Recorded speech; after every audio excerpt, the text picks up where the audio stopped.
Mom, about what happened today at the hospital. That's not acceptable. Who do you think you are? What? Come on, Mom. Not what. I'm obviously referring to you ranting and raving at my wife, throwing around nonsense accusations like Jason ended up like this because of you, and it's all your fault at her. Nonsense. It's true, and you know it. If she hadn't been driving dangerously, you never would have gotten hurt. You're a paraplegic because of her. I told you that's not true. How many times do I have to say the same thing? We were parked up by a crossing when someone asleep at the wheel crashed into us from behind. Neither me nor Ella did anything wrong. But if there was no accident, you'd still be a normal person, wouldn't you? I can't help but vent my anger. It's only natural. I'm your mother. A normal person? Are you saying I'm not a normal person? In any case, I need you to stop giving my wife a hard time. It wasn't her fault, and she feels awful enough without getting it in the neck from you. She got injured herself, you know. I don't give even 1/10 of a damn about someone else's kid. You're the one I'm worried about, Jason. You're my only boy. Someone else's kid? That's my wife you're talking about. Are you aware we're married? That makes her family. Family! Anyway, I'm fully capable of getting by and earning a living even if I'm in a wheelchair, so you really don't need to worry about me. Fine, have it your way. Oh, how ungrateful. To think I'm kind enough to worry about you, and this is the thanks I get.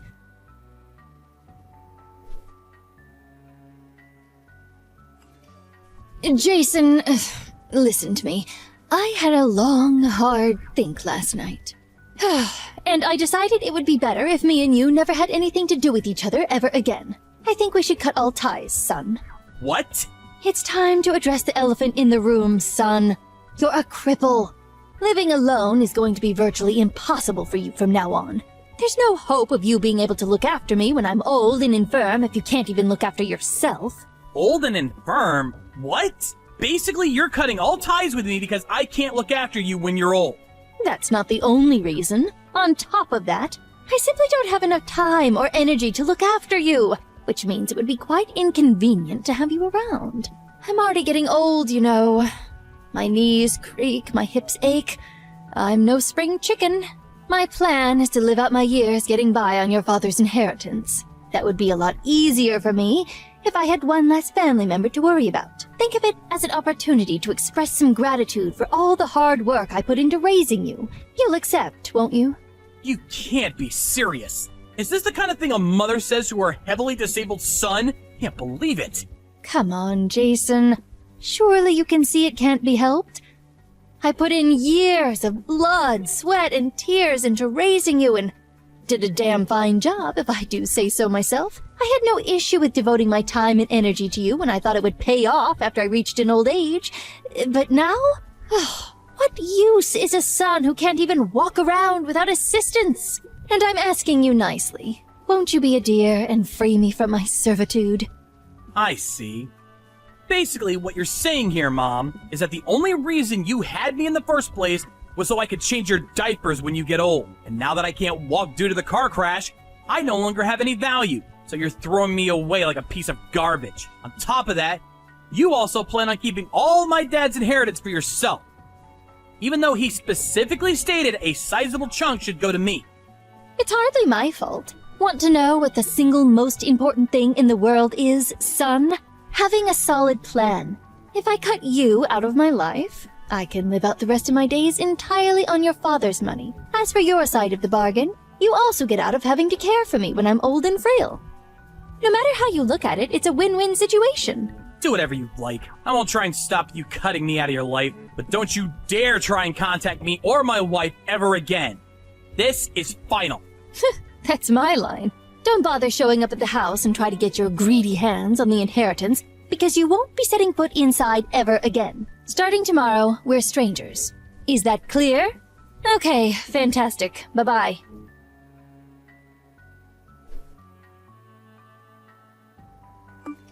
Jason! You came to the house today, didn't you? I warned you! Why did you take the fridge and TV? Give them back at once! Because they're my personal belongings that I paid for? I can't leave my stuff at your house forever.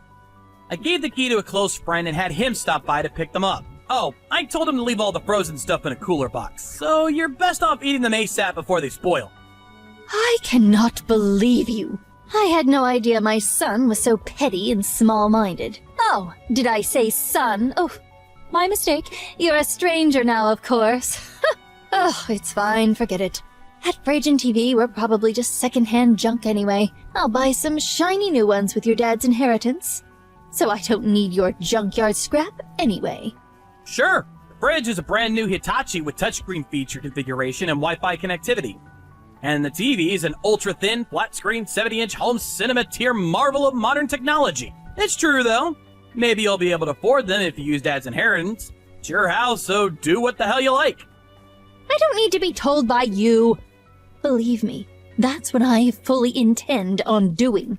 Never message me again. The next time you enter this house without my permission, the police will be called. I hate to break this to you, but you're the one who contacted me.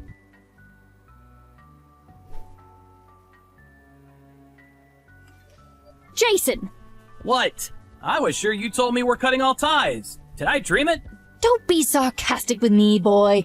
I have one last thing to tell you. Believe me, you'll want to hear this. What? I threw away all the stuff in your room. You did what now? Think about it. There was no reason for me to keep a complete stranger's belongings lying around in my house. Yesterday was a combustible garbage day, and today was large refuse, which means that in just 2 trips from the garbage collectors, all your stuff is gone forever. How lucky am I? Does that also include the cards in the cardboard boxes? Probably. I threw everything away after all. Oh no, there weren't items of immense sentimental importance in those boxes, were there? Oh, what a shame. I'm choking for you here. I'm so sorry. Tragically for you, though, I threw them out yesterday. So there's no way of reclaiming them now. I threw away your luggage, too. With this, the cutting of ties is complete. Now we really are complete strangers. Now, for one last time, never message me again. You really went and did it this time, huh? What? Did you really throw away Dad's inheritance? Inheritance? What are you talking about? His collection. Oh man, you really went and did it this time. Each and every item in those boxes currently sells for somewhere in the vicinity of $400 to $1,600. He didn't own a single thing that wasn't worth something. Plus, he had absolutely tons of stuff. That stuff was worth tens of thousands of dollars in total. And that's a conservative estimate. I wouldn't be unreasonable to put the combined total at over $75,000. What? What are you talking about? You're lying. Those boxes are full of nothing but silly kids' games. Junk! There's a premium on junk like that in certain circles. They were only set to go up in value too since they're no longer in production. Go ahead, try searching for expensive card game on the internet. You'll be surprised. Chances are the majority of results you'll get were the things in the boxes you just threw away.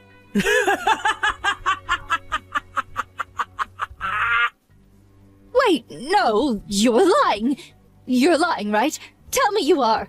Are you sure they weren't just replicas? If they were really so valuable, why didn't you have your friend take them when he was here for the Fridge and TV? There was no way I could take them. Dad said they were part of your inheritance. He said he wanted them to go to you. What?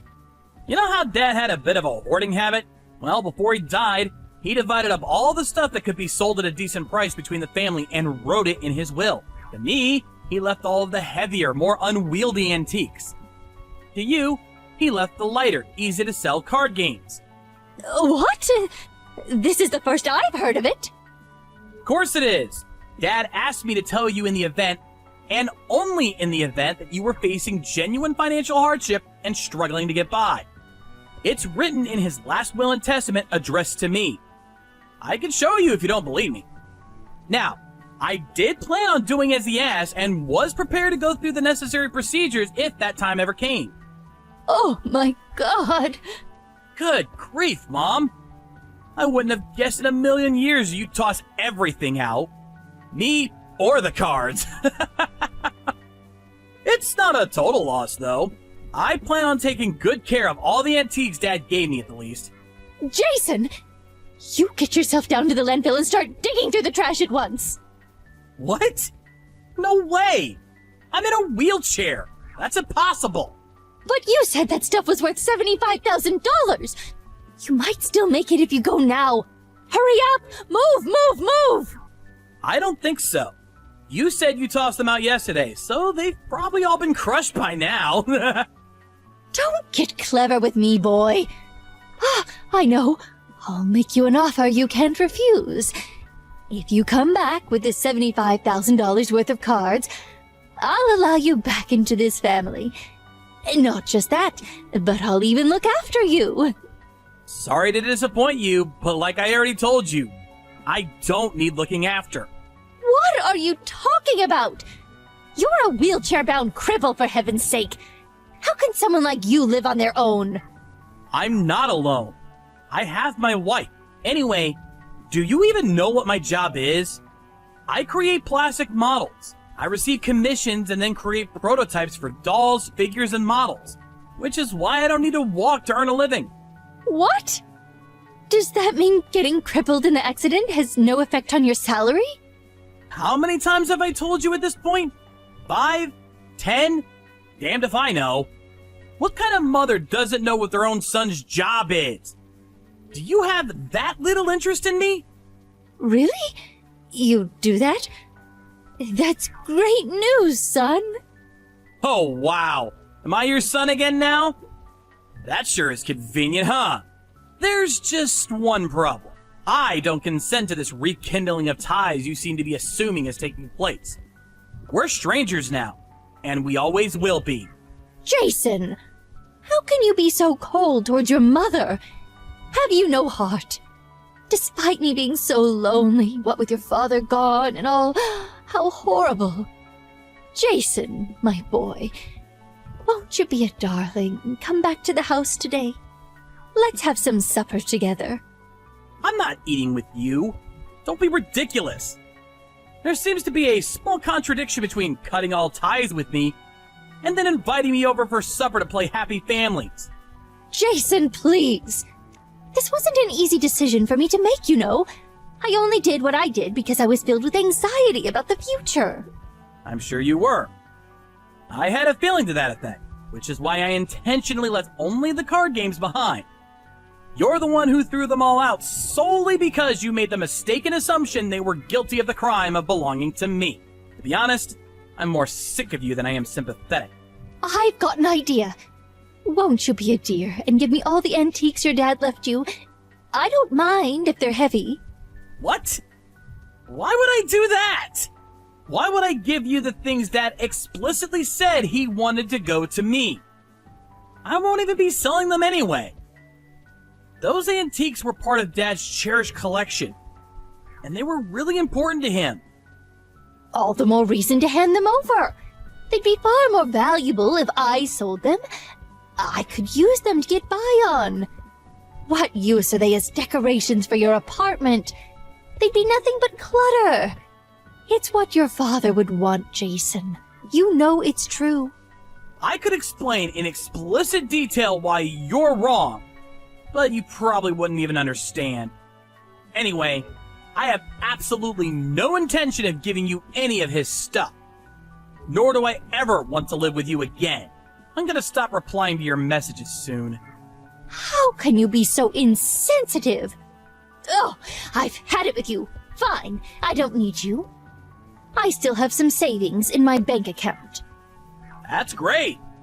Since you've been so heavily reliant on Dad's inheritance all this time, you must have saved up about $75,000 by now, right? What does my bank balance have to do with you, boy? If I did have that much, I'd be able to live off it for the rest of my life. Do you seriously think that'd be enough to see you through the rest of your days? What? 75,000? Of course it would. With your current lifestyle, you're eating through at least $15,000 a year. Doesn't take a genius to figure out you're only going to be able to keep that up for 5 more years.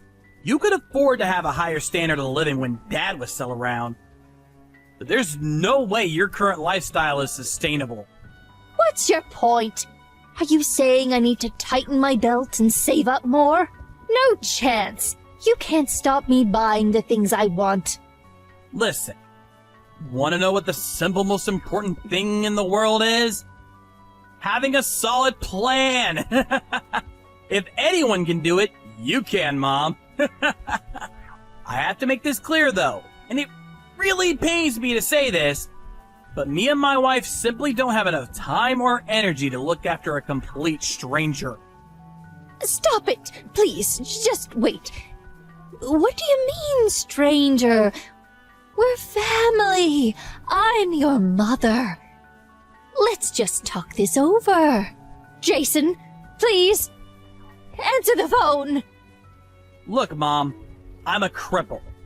Things would be a whole lot easier for me if I had one less family member to worry about. Look on the bright side. You're free to do what you want with Dad's inheritance. And I'm blessed to have a loving wife who looks after me. Which means you don't have to go through the trouble. No matter how you look at it, it's a win-win situation.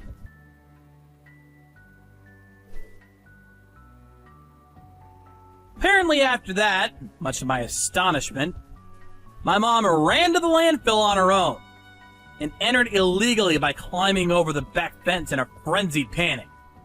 When she was brought to my apartment in the back of a police car, she was covered head to toe in garbage juice. It smelled something like a mixture between sewage and rotting flesh.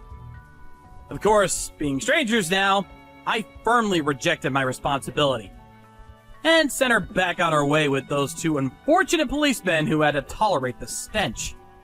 She was driven back to her house ranting and raving like a lunatic. It was what happened over the next few days that shocked me the most.